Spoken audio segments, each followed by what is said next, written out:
أعوذ بالله السميع العليم من الشيطان الرجيم. بسم الله الرحمن الرحيم.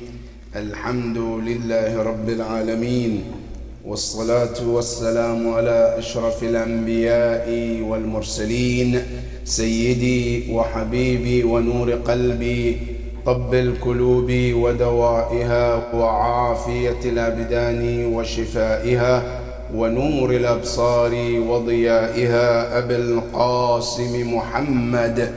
اللهم صل على محمد وآل محمد وعلى أهل بيته الطيبين الطاهرين المعصومين الذين أذهب الله عنهم الرجس وطهرهم تطهيرا.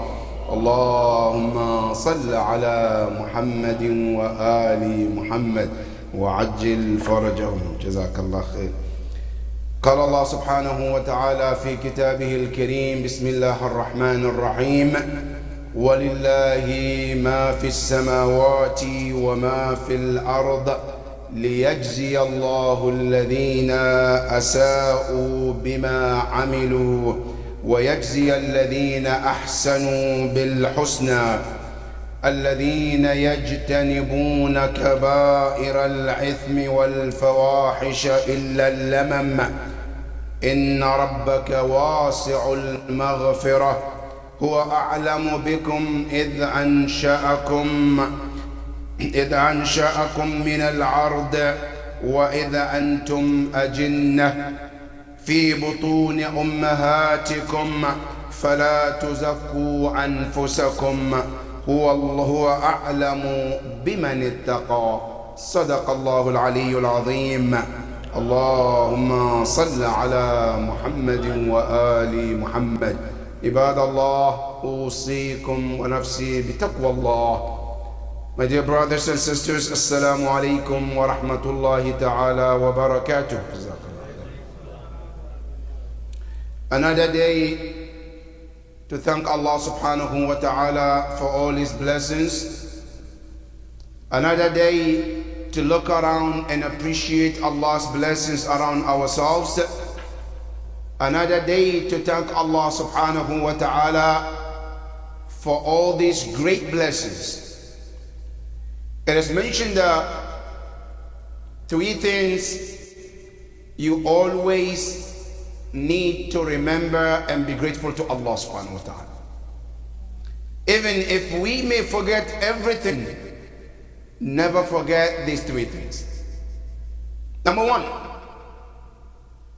when you wake up and you see yourself alive, that is a blessing you need to thank Allah subhanahu wa ta'ala. Today, if you are to go to a cemetery and you see people who are buried there, and then you look, you say salam, and you don't hear a response back. And you look at yourself, you say salam, or somebody says salam, you say wa alaikum assalam. That is a blessing you shouldn't forget. Being alive is a great blessing of Allah subhanahu wa ta'ala. Number two, even if you forget everything, remember you're still healthy. You walk in the hospital and you see people laying on that bed. Some of them have been there for years and they wish a moment they can be like you. But that moment never comes. That is a blessing we should thank Allah subhanahu wa ta'ala. That's the second blessing. The third, you look at yourself and you have freedom. You can walk around, go to the grocery, go visit your brother, come to a masjid, go to the center, go to the park, go do whatever you want to do. If you want to understand how great this blessing is, walk into a place called prison. And you see men who are stronger than you are, good looking than you are, but they have been behind the bars for years. They haven't seen outside. They haven't seen something called freedom. When Allah bless you with all of this, they are at least enough to say, Alhamdulillah Rabbil Alameen. Forget I don't have this, I don't have the best car, I don't have the best, forget about that. These three is enough for you to say, Alhamdulillah. Let's thank Allah subhanahu wa ta'ala for what we have. And don't worry about what you don't have. Ya Allah, we thank you for all your blessings. And we send our salutation and respect to our leader, our example, our Prophet, Ar-Rasul sallallahu alayhi wa alihi. Allahumma salli ala. Peace and blessing of Allah be upon him. And we also send our respect to our Ahlul Bayt alayhimus salam, the chosen, the trusted ones of the knowledge of the Prophet, the ones who are the Caliph of the Prophet, Ahlul Bayt al-Nubuwwah. Peace and blessing of Allah be upon all of them. Ya Allah, we ask you, let us be the true servant of yours, Ya Rabbil Alameen. And let us be the true followers of the Prophet and Ahlul Bayt alayhimus salam. My dear brothers and sisters, today our khutbah is 5 things you can eliminate your sins with. 5 things that can help you and I to erase our sins that we commit on a daily basis. But before we go there, one of the most critical thing in our life, the greatest obstacle in our growth as a Muslim, spiritually, physically, is a sin. If you think anything can hold you back in terms of your spirituality growth, there's nothing like sin. Today, if you think about poverty, lack of having, problems, one of the main problems that we have in the world today is because of our sins. The Holy Quran tells you, ما أصابكم من مصيبة فبما كسبت أيديكم. Majority of what happens to you in your life, Allah says, some of them, not all the time, some of them, because some can be trial, some can be tests, some of them can be because of our own sins. Not only that, Quran tells you, وَلَوْ أَنَّ أَهْلَ الْقُرَىٰ آمَنُوا وَاتَّقَوْا لَفَتَحْنَا عَلَيْهِمْ بَرَكَاتٍ مِّنَ السَّمَاوَاتِ وَالْأَرْضِ. Allah said, if the people of Mecca have believed in Allah and be the true servant of Allah, Allah said, we would have opened the doors of blessings from the heavens and the earth. Meaning, taqwa Allah can open the doors of so much for us. But one of the obstacles in our lives is sins. And if you want to understand how sins can hold us back and be a greatest obstacle for our achievement, just read Dua Kumail. And Imam Ali alayhi salam tells you how much sins can be the worst obstacle in your growth. One of them, Imam Ali says, Allahumma ghafir li adh-dhunub allati tughayyiru an-ni'am. Ya Allah, forgive me the sins that change the direction of my blessings. Blessings can come through somebody, through a family, through the community, through the ummah. But one sin, 2 sins, then the direction of the ni'mah change completely. Just because of the sin. Not only that, there are certain things we do. Imam Ali says, Allahumma kfir li adh-dhunub allati tahbisu ad-du'a. Ya Allah, forgive me the sins which holds back my dua. Certain sins we commit, my dua does not even give, that doesn't leave my surrounding, much less to even go to the heavens, much less to be even accepted. Certain sins, not only it blocks my dua from acceptance, certain sins send back some calamities in our lives. Allahumma ghafir li al-dhunub allati tunzilu al-bala. Certain sins, they take the protection away from you. Allah protects you, right? Certain sins, it takes away from you. Allahumma ghafir li al-dhunub allati tahtiqu al-isr. Breaks all of this protection that you have. That is how dangerous sin can be in our life. But what is the remedy? Now the problem is not committing sin. Allah subhanahu wa ta'ala created us, and we commit sins. We make mistakes. But then Allah wants you, when you commit sin, you realize the sin and you come back to Allah subhanahu wa ta'ala. One of the dua, one of the hadith al-Qudsi, which Allah subhanahu wa ta'ala is talking, it says, Yabna Adam, Ya Bani Adam, kullukum khatta'un wa khayrul khatta'in at-tawwabun. He said, all of you are sinners. All of you make mistakes. But the best of the sinners are the one who realize and they come back to Allah subhanahu wa ta'ala. And they ask Allah for forgiveness. In Quran, Allah tells you, Inna Allah yuhibbu at-tawwabin. Allah said, there are people I love. One of them people who constantly come to Allah for tawbah. When they make a mistake, they realize, they make a time, they come to Allah. Ya Allah, astaghfirullah, atubu ilallah. Sincerely, Allah said, I love those individuals. Allah said, I love them. But before we go to talk about those things, there are certain things we have to also understand, which are very crucial from the hadith of the Prophet sallallahu alaihi wasallam. Certain things are very crucial to know, which are easy target to get us into sin.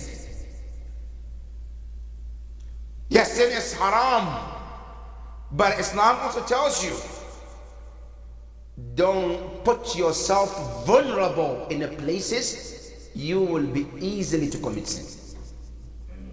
If I know for sure going to such places will make me commit sin, Islam says don't go there. If I know certain people will encourage me to commit sin, Islam says don't be around them. You have to take that precaution on yourself. Now, what are those some things? There are 6 things the Prophet sallallahu alaihi wasallam, Allahumma salli, warned us, and he says these are the very, very crucial situation that is easy to make you fall into sin. And try as much as possible not to get yourself into it. Ya Rasulullah, what are they? Number 1, it says hubbur ri'asa, wanting leadership. That is one of the very crucial, critical situations.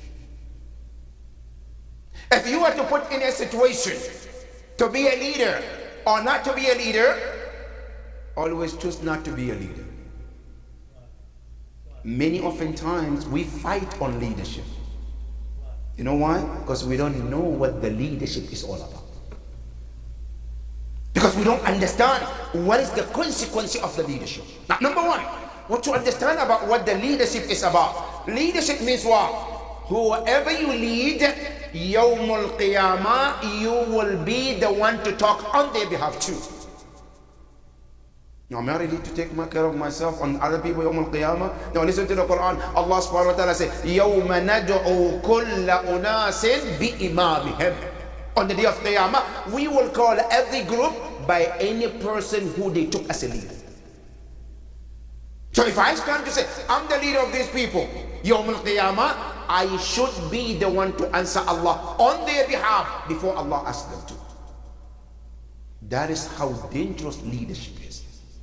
Now, not only that, people who understood leadership, they said no to the leadership. One example, Nabi Allah or Waliullah or the servant of Allah, known as a great servant of Allah. Luqman. You know, according to the Mufassirin, there's a Luqman. Was one time Allah told him, Ya Luqman, through Jibreel, I want to make you a prophet. Prophet. Luqman said to Jibreel, do I have an option to accept or reject? Jibreel says, I have to ask Allah. He asked Allah, Ya Rabb, does Luqman has an option to accept or reject? Allah told Jibreel, yes, he does. He can if he wants to, he can reject if he wants to. Jibreel came to him, Ya Luqman, yes, Allah said you have an option. He said, Ya Malak, I prefer not to be prophet. Prophet? I prefer not to. Why? I said, Ya Malak, I don't want the responsibility. He rejected. Now, what happened? Later on, Allah asked Jibreel, ask him, what does he want? Allah asked him, Ya Luqman, you rejected being prophet. What would you want from Allah? He said, I want one thing. What is it? He said, I want hikmah. That's all you want? He said, that's all I want. Now, guess what? Luqman al-Hakim, he became Hakim because of that. Quran says in Surah Luqman, وَلَقَدْ آتَيْنَا لُقْمَانَ الْحِكْمَةِ. When after he told Allah what he want, Allah told Jibreel, wait until he fall asleep, run hikmah from his head to toe. Now, you and I can say, why not be a prophet? Good. Now, Luqman al-Hakim lived with that at the time of Nabi Allah Dawood. Dawood was the king and was prophet too. But guess what? Who was the advisor of Dawood? Luqman. Dawood is a Nabi, prophet, right? He's a king. But whenever he needed some advice, he goes to Luqman. Say, Ya Luqman, can you help me? Ya Luqman, what do you think? Luqman has to advise Nabi Allah Dawood because of the wisdom that Allah gave. He said, I reject to have a leadership. I don't want it. But today, what do? We fight on this leadership. Sometimes we kill one another because of the leadership. Today, the entire Karbala was because of that too. Yazid, I have to be the king regardless. I have to kill whoever stands before me. That's one of the greatest tragedy of Ummah. That is number one. The Prophet says, he said, be careful about leadership. Number two, it's a hubb ta'am, love for food. Food, it's halal. Yes, food is halal. But it's one of the things that leads to sin. How so? Now you go to the Quran. What took Adam out of the heaven? Adam alayhi salam, when Allah put him in the heaven, uskun anta wa zawjuka al-jannah fakulu minha haythu shi'tuma. Eat whatever you want. Wala taqraba hadhihi shajara. That one tree was the reason why Adam alayhi salam came down quicker and faster. That's the truth. That's why Al-Urafa, they said, if you want to get closer to Allah, one of the best things to do is to what? To minimize food. Food is one of the obstacles. And many people, you know, our Ahlul Bayt alayhim afdalu salatu wassalam, Allahumma salli ala. Why is it that we, the Shia, we don't prostrate on anything that is wearable or arable? In Shia school of thought, and if you want to do sujood on, it shouldn't be something wearable or arable. Why? Because that is the focus of Ahlul Dunya. Ahlul Dunya, the focus is food and clothes. And Allah doesn't want anything for him to be attached with Ahlul Dunya. That's one of the reasons. Because food is one of the things that Ahlul Dunya want. That's number two. Number three, Hubbun Nawm, love for sleeping. Sleeping is a bad thing? Of course it's not a bad thing. But too much of it is a bad thing. Sleeping is not a good thing in Islam if it becomes too much. That's why Allah told the Prophet, Ya ayyuhal muzammil, kum al-layla illa qalila, nisfahu aw inqus minhu qalila, aw zid alayhi wa rattil al-Qur'ana tartila. Wa min al-layli fatahajjad nafilatan lak.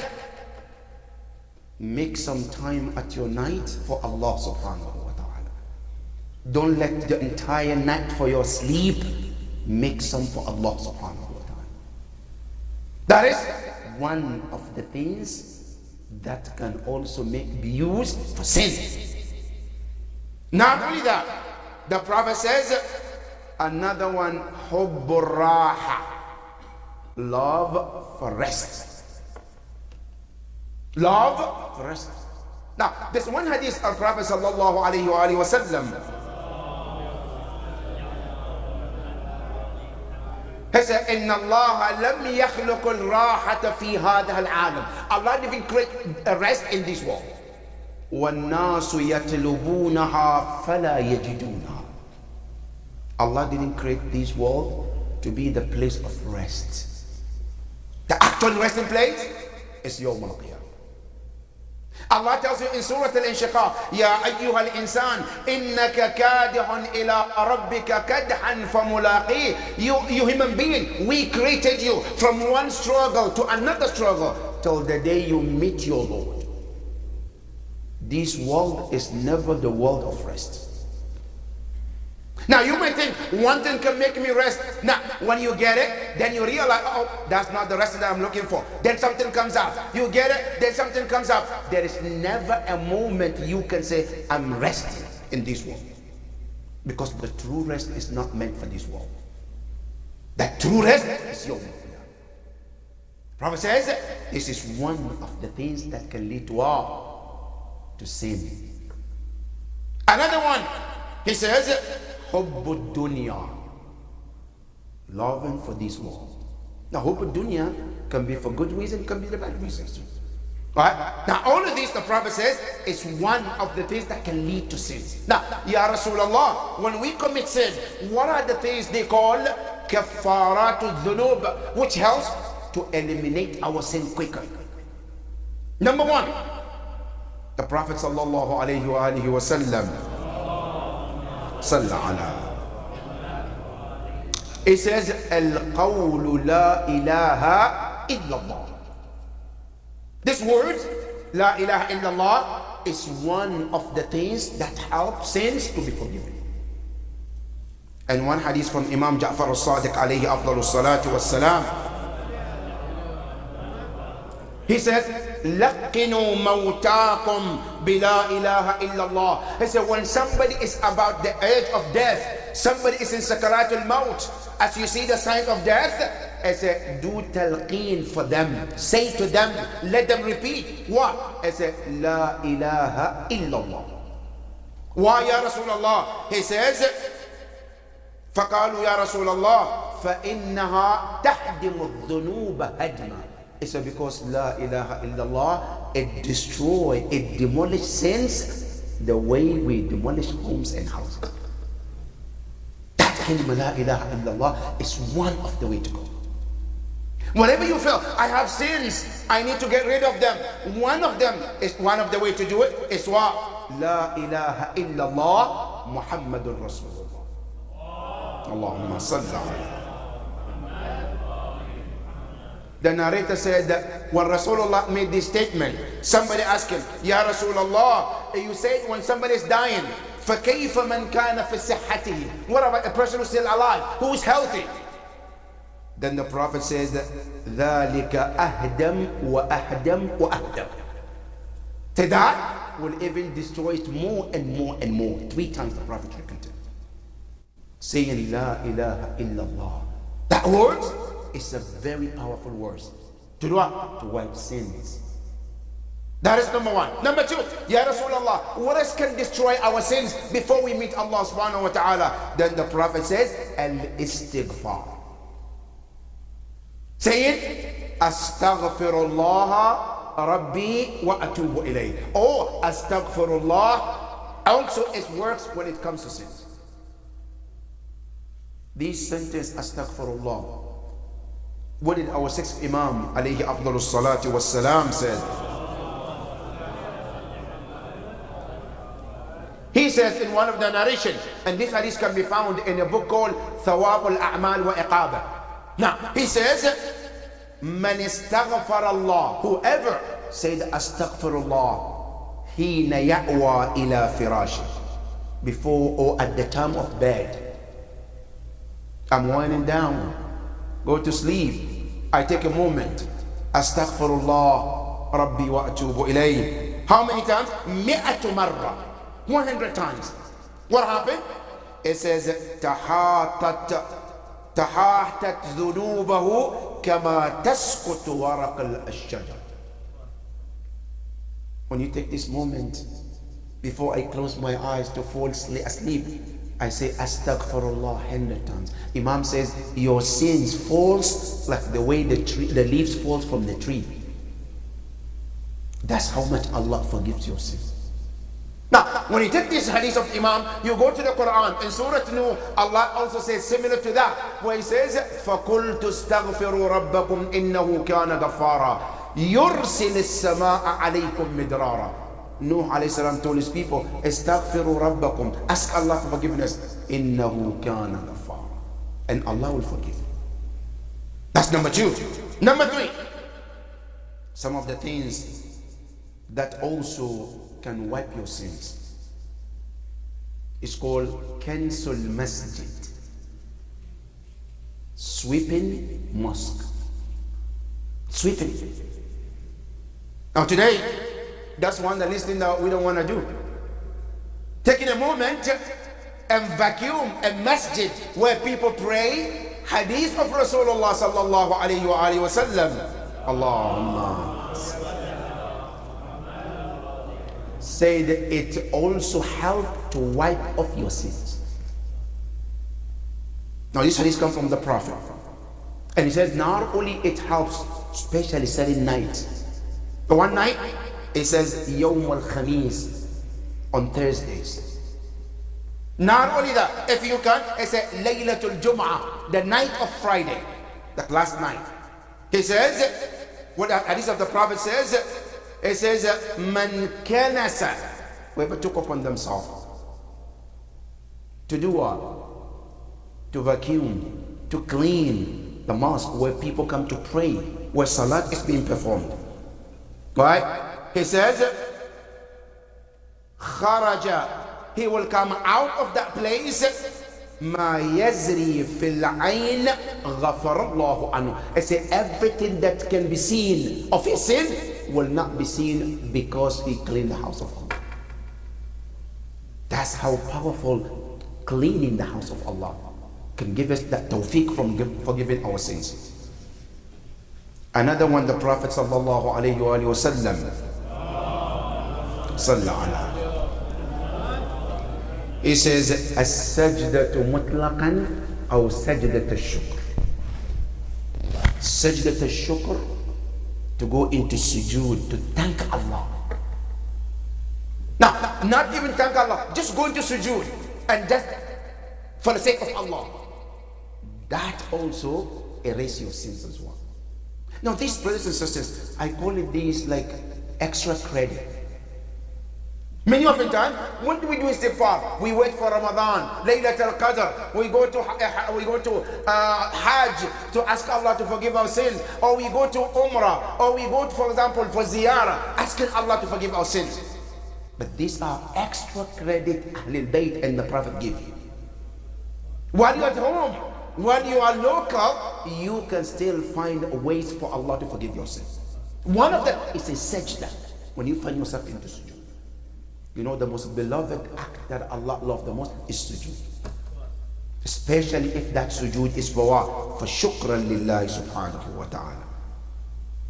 Hadith of the Prophet sallallahu alayhi wa sallam. As a qala Rasulullah sallallahu alayhi wa sallam, man sajada sajdatan, whoever gives sujood one time, right? It's a hatta anhu biha khati'atun wa rufi'a lahu biha daraj. He said that sajda, if it meant for Allah, Allah wipes your sins, and not only that, He elevates you to the high level in Jannah. That is just a sajda. How much sajda will take? Moment. And this is the thawab that comes to you. Another one, the Prophet sallallahu alaihi wasallam says, Qira'atul Quran, especially at night before you go to bed. One of the hadiths of the Ahlul Bayt alayhi salam, it says that no one of you will be considered a true mu'min if he or she doesn't read 100 ayah on daily basis. 100 ayah, just a day, right? Now you want to go, Ahlul Bayt even give you suggestions. Wallahi, Ahlul Bayt are amazing. They say, if you're a mu'min, must read 100 ayah a day. Good. Which ayah is 100 ayah? They say, for example, read Surah Al-Waqa'ah, right? And then read Surah Al-Ikhlas. Now, these two surahs gives you what? 100 ayah on daily basis. And not only give you 100, also Surah Al-Waqa'ah, reading it every night, it opens the door of rizq. 1. 2. Surah Al-Ikhlas, reading it one time, you get the thawab of 1/3 of Quran. Can you find an easy way to make thawab than what Ahlul Bayt teaches? That's one surah you read, you get this thawab. That Ahlul Bayt alayhi salam, they said before you go to bed, make a moment, take a moment and recite some ayahs of the Quran. And those ayahs of Quran, the Prophet sallallahu alayhi wa sallam it says, Man qara'a ayatan min al-Quran, فَكُلُّ آيَةٍ يَقْرَأُهَا. It says, لَهُ بِهَا عَشَرَ حَسَنَاتٍ وَيُمْحَى عَنْهُ عَشَرَ سَيِّئَاتٍ. Which every ayah you get 10 thawab. And on which every one ayah, they erase 10 sins of yours. This is all from Allah subhanahu wa ta'ala. May Allah subhanahu wa ta'ala help us to do the right thing, Ya Rabbal Alameen. Ya Allah, forgive our shortcomings, Ya Rabbal Alameen. Bismillah ar-Rahman ar-Rahim. Wal asri inna al-insana lafi khusr illa alladhina amanu wa amilu as-salihat wa tawasaw bil haqqi wa tawasaw bis sabr. Sallu ala Muhammadin wa ali Muhammad.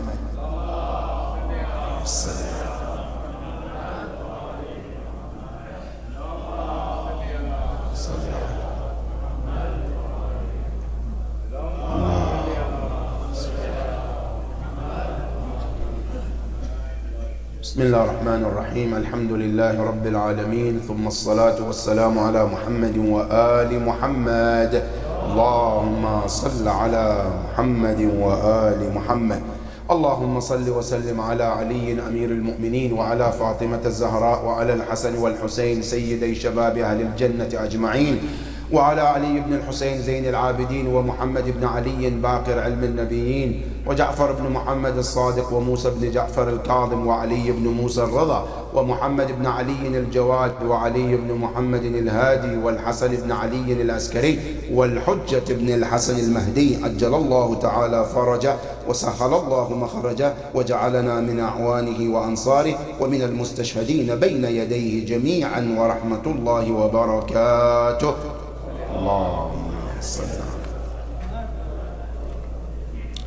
My dear brothers and sisters, one of the events of this week is the martyrdom anniversary of one of the great companions of Imam Amir al-Mu'mineen salawatullahi wa salamuhu alayhi.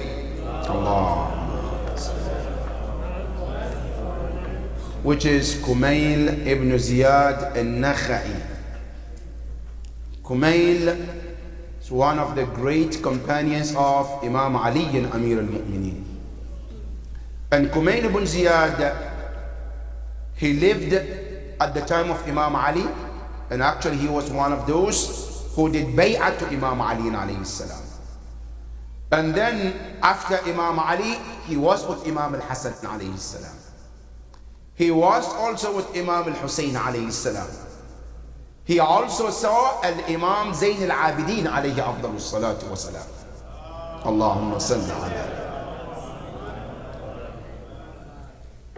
This Kumail ibn Ziyad, he lived till the time of Hajjaj ibn Yusuf al-Thaqafi, la'natullahi alayh, one of the worst tyrants of the time. Kumail, the time he became shaheed, or the time he was killed, he was in his 90s, very old man. One day Hajjaj ibn Yusuf asked his soldiers, is there anyone among these people who still love Imam Ali? That I would like to see the person. They said, no, many of them have been killed or dead. But there is one called Kumail. Can you find him? He started searching for Kumail. Now what was his crime? He loved Imam Ali. That's it. The crime of Kumail ibn Ziyad, he loved Imam Ali. That's it. And Hajjaj wants anyone who's still living and happen to love Imam Ali, he wants the person to bring so that he can kill them. That's all. Kumail ibn Ziyad heard about it. Kumail ibn Ziyad, to protect himself, he went into hiding. And you know, Hajjaj ibn Yusuf did what many tyrants do, which is what? If I'm looking for you and I can't find you, then I have to punish your family. So the family of Kumail was arrested. His wife, his children, his brothers, his cousins, his nephews were taken to custody, were tortured because of Kumail. When Kumail heard this situation has got to that point, he says there is no point of hiding. He turned himself to Hajjaj. The day Hajjaj saw him, he said to him, Alhamdulillah. Hajjaj said, I said, I'm grateful to Allah that I finally put my hand on somebody like you. Then Kumail ibn Ziyad, he said to him, if the intention is good, may Allah accept this. Then he said to him, Hajjaj said to Kumail, Ya Kumail, why do you love Ali? Why do you love him? Now I'm saying this, brothers and sisters, because sometimes when we talk about the Ahlul Bayt alayhi salam, we think, oh, they are ma'soom, they're way higher. You know, they're too much for me, right? Now Kumail is like human being like you and I. He's not a ma'soom, it's a sahabi, the follower of Ahlul Bayt. Now this is the standard you told. Now, Kumail ibn Ziyad said, I love him because Imam Ali is deen, it's a religion. It's not a person, no, it's a religion. So how did it become a religion? So the Prophet says, Aliyun ma'al haq wal haqq ma'ali. Ali is with the truth. So truth is a religion. So I'm following him because it's a religion. Then Hajjaj said to him, Ya Kumail, why don't you denounce him and I'll let you go free? Denounce him and you go. He says, show me someone better than him and I'll denounce him. Show me someone better than Imam Ali, right? And I tell you, I will denounce Ali and follow the person. Kumail is waiting. Tell me something. He said, I don't have anybody better than Ali, but I still want you to denounce him. He said, I am not going to denounce him. I said, if you're not going to denounce him, I will kill you, the worst of the killing. He said, that is your choice. And even Imam Ali already told me that I will be killed in the hand of the worst of the worst of the worst of the tyrant. Imam Ali already told me. So I know that. I'm expecting that. But when Kumail ibn Ziyad said this is what made Hajjaj even angrier. Then he said, take him, slaughter him, kill him. And they killed him instantly because he loves Imam Ali. Now, why am I bringing this? Because we read Dua Kumail every Thursday. It's good to know who this man, this Dua Kumail that you read, it came handy because Kumail loved Imam Ali so much. And he used to follow Imam Ali, to sit next to the door of Imam Ali to see when Imam Ali is going to come out. Until one day, he was sitting at the door. He heard Imam Ali was reading this dua called Dua Kumail. Imam Ali walked out. I saw him sitting. I said, what are you doing, Kumail? I said, Ya Amir al-Mu'mineen, I heard the beautiful dua that you read. Can you teach me that dua? Imam Ali said, right, Ya Kumail. Allahumma inni as'aluka bi rahmatika allati wasi'at kulla shay. Then the dua became dua Kubayl. This man was the most loyal and the love of Ahlul Bayt alayhi salam. These are our role models. These are our examples. May Allah help us to follow their footsteps, Ya Rabbal Alameen. The next thing also is another year anniversary of the Prophet giving Fadak to Fatima al-Zahra alayha afdalus salatu was salam, which happened in the 7th year after the hijrah of the Prophet. Now, why Fadak is very important, brothers and sisters? Because till today as we speak, Fadak has not been returned back to Ahlul Bayt alayhi salam. Fadak was a land that Allah gave to Rasulullah. Rasulullah gave to Zahra alayhi salam. And that Fadak was taken away from her. But Zahra alayhi salam stood on her ground to get it back. She gave the khutbah. She explained every reason why she deserved to get that Fadak. But again, they didn't listen. They didn't give anything. After Rasulullah, they refused to give her that Fadak. And we have to talk about Fadak in more details. Ayatollah Baqir al-Sadr, rahmatullah ta'ala alayh, he wrote a beautiful book about Fadak and the philosophy behind it. Why was it taken from her? Is it just a piece of land? Or there's more to it? There's more to it than just a piece of land. Peace be upon her on the day she was given this land, and peace be upon her on the day she will be resurrected. And the last, not the least, is to remember our brothers in Palestine. We cannot forget these brothers and sisters. It's very tragic. It's heartbreaking. Today I was watching a young girl of 11 years old. She lost every one of her family. In front of her eyes, she watched her father was killed, her mother was killed, her sisters and brothers all together. And the world is watching, and nobody is saying anything. Ya Allah, we ask you to hasten the appearance of our Imam, Ya Rabbal Alamin. Ya Allah, we ask you to bring the end of any type of injustice, Ya Rabbal Alamin. بسم الله الرحمن الرحيم والعصر إن الإنسان لفي خسر إلا الذين آمنوا وعملوا الصالحات وتواصوا بالحق وتواصوا بالصبر صلوا على محمد وآل محمد.